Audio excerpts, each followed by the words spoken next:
ప్రభునామంలో మీ అందరికీ శాంతి సమాధానం కలుగును గాక. ప్రసంగి 3వ అధ్యాయం 1వ వాక్యములు చెప్పబడినట్టు ప్రతి దానికి సమయం కలదు, ఆకాశము క్రింద ప్రతి ప్రయత్నముకు సమయము కలదు.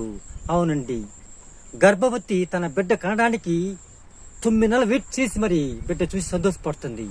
ఒక రైతు పంట పండి తన పంట కోయడానికి 3 మంత్ వెయిట్ చేసి సంతోషపడతాడు.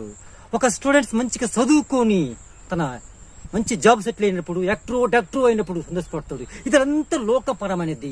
ఆధ్యాత్మిక పరమైన నువ్వు జీవించాలంటే ఎన్నో ఆటుపోటులు సముద్రంలో వచ్చినట్టు, ఎన్నో కష్టాల బాధల్లో ఇరుకులు ఉన్నప్పుడు చెప్పేటప్పుడు ఎన్నో ఎదురుపాటు వచ్చి వస్తుంది, వాక్యం బోధించినప్పుడు ఎన్నో ఎదురుపాటు వస్తుంది, చర్చ కట్టేటప్పుడు ఎన్నో ఎదురుపాటు వస్తుంది.